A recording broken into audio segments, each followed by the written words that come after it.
It's another food vlog na naman mga kabuds. This is episode 6. Nandito pala ako mga kabuds sa mismong bayan ng Bukawi para mag food trip sa mga legendaring food tripan dito mismo sa bayan ng Bukawi. Konting trivia lang mga kabuds. Alam nyo ba na ang Bukawi isa lamang baryo ng bayan ng May Kawayan hanggang 1606 nang gawin itong bayan kung saan si Padre de los Santos ang unang kura, paroko at tagapakasiwa nito. Ilang kilalang pasyalan sa Bukawi ay ang Philippine Arena, St. Andrew Kim, ang Malakurian Temple at marami pang iba.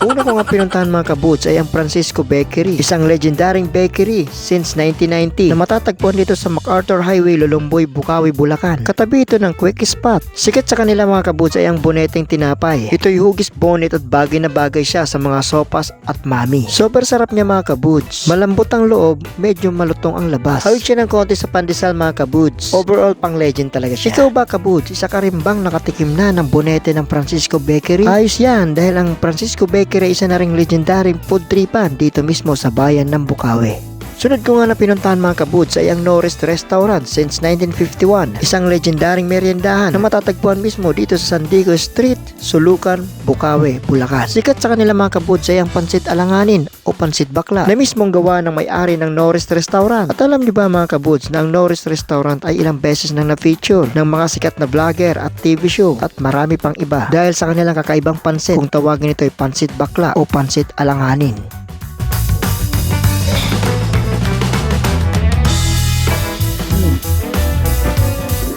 Masarap guys. Ngayon ako nakatikim ng pansit na may sabaw pero panalo pala.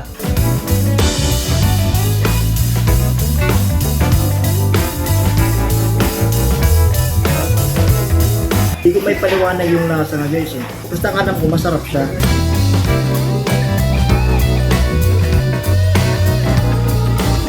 Para siyang sopas na pansit na may sopas, parang gano'n. Pero masarap yung combination niya. Yung canton tsaka yung pansit bihon. Nilagyan ng twist ng sabaw ng sopas.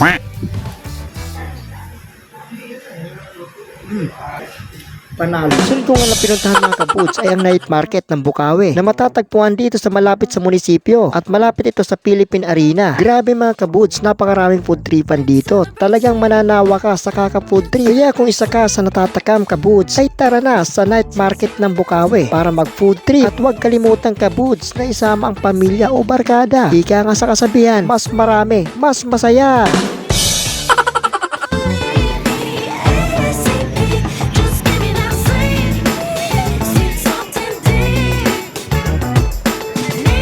Grabe, sarap ng calamares.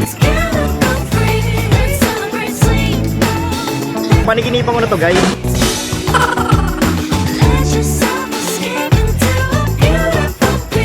Hanggang mananawa ka dito guys. Pero na lang kailangan. Ito yung balot na fishball. Quick na balot. Tama ba?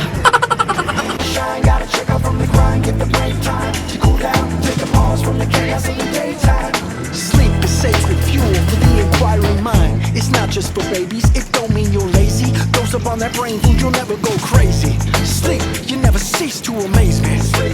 A remedy when my brain goes hazy. A quiet little space in a world gone crazy. That's why we gonna celebrate and praise it. Celebrate and praise it.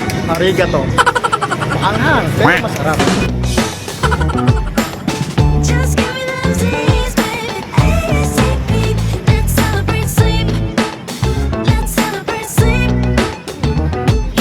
Namin to guys.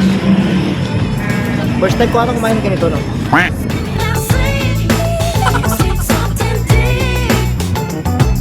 Pag kinagat mo siya guys, para may puputok doon sa may lalamunan mo yung anghang niya eh. Pero masarap pa rin.